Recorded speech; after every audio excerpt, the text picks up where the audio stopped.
On Bristol News, the big clear-up as flash flood waters recede, locals return to inspect the damage.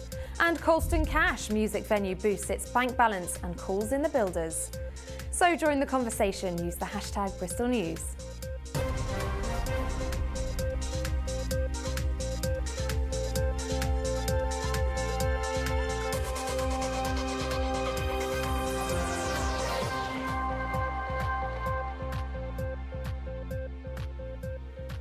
Hello and welcome to the programme.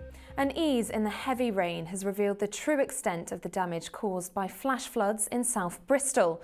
Around 13 cars on Whitchurch Lane in Hartcliffe were submerged by up to 5 feet of water after Storm Angus battered the city. Work by the local authority to clear nearby drains of leaves eased the situation amid criticism from those affected by the floods. Well, yesterday morning, I went to work 7:30. I use this road every day. Come down the road, it was pitch black, pouring down with rain, nothing new. So drove down, got a little way down and started hitting some water. Honestly, didn't think anything of it. As I got closer into the gully of it, it got deeper and deeper, and I thought as long as there was 2 cars in front, and I thought as long as we keep going, we'll get through it. But as I got halfway down, there's a van stuck. And because of the van, the 2 cars in front managed to get round him onto the pavement, but my car wasn't moving and I just got stuck. And then I had to make a decision. I had to get out because it wouldn't go forward, wouldn't go back. Got stuck, had to get out and wade through it. It was nearly up to my thighs by then.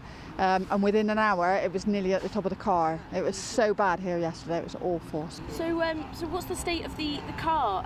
It's going to be a write-off, I would imagine. I've got the recovery people coming today to pick it up. Vile. It's muddy, it's disgusting, everything's obviously. So I had a load of kit in the boot, and when the electrics went, my boot opened and all my stuff was floating out. It ended up floating down the road, so I've managed to get that back and dry all that out, so that's cool.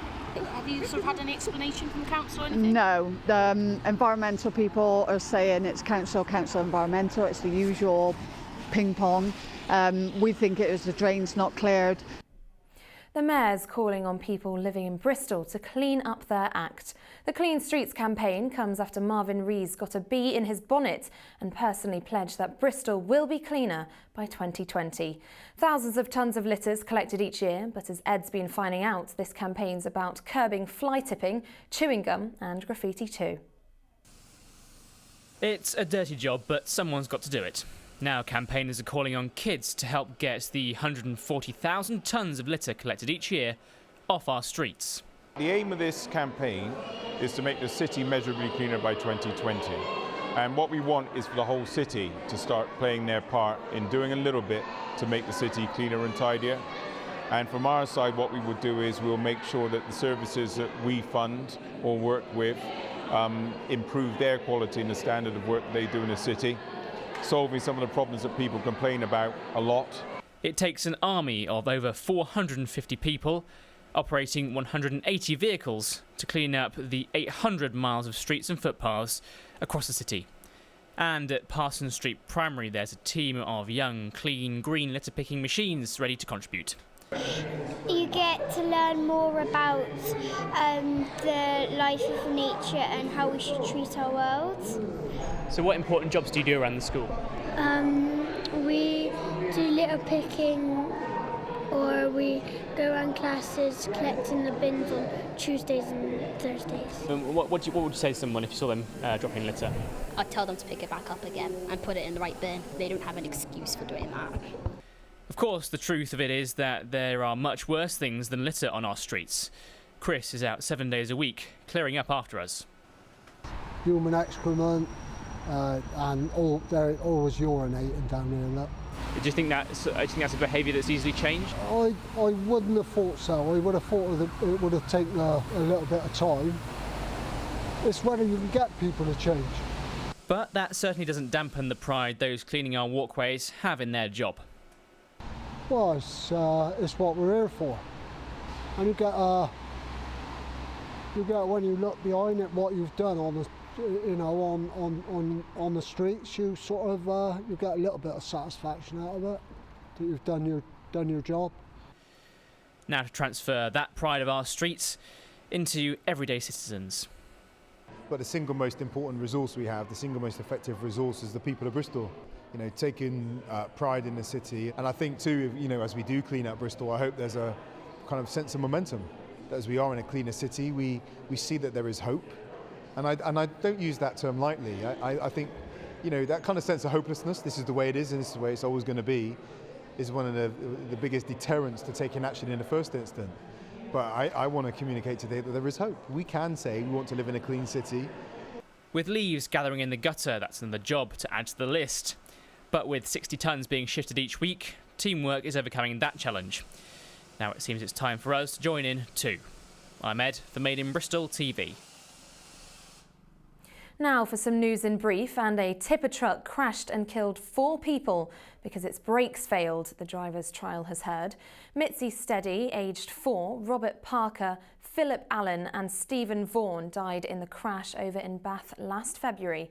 Bristol Crown Court heard they were struck by a lorry carrying aggregates. The driver, Philip Potter, denies causing the deaths by dangerous and careless driving.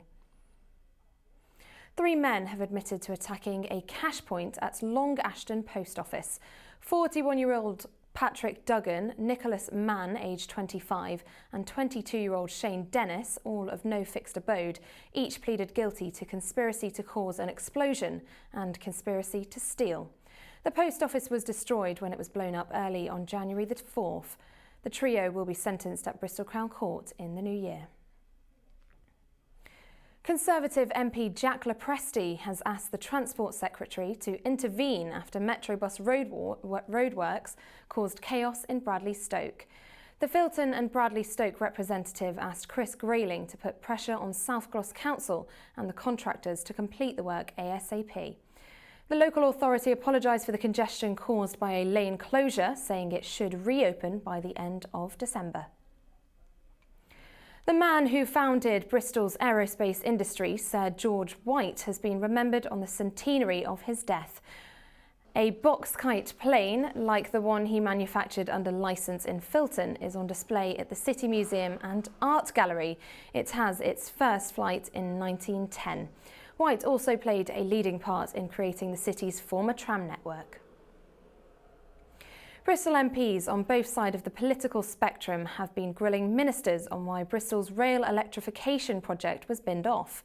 Bristol North West MP Charlotte Leslie called for a Commons debate on the issue after Network Rail said it was deferring the project. And Bristol South MP Karen Smith said the government should learn from the past. In 1835, an Act of Parliament created the Great Western Railway. In just 6 years, Brunel managed to build the entire thing from Paddington to Bristol. But in the last 6 years, what we've seen is a complete lack of progress. Decisions have been delayed, deferred, and now progress is being halted. At the Public Accounts Committee next month, we will be considering the National Audit Office report, and I'd be grateful to have comments from all members, and I suspect the Honourable Member from Torbay will also be joining that discussion.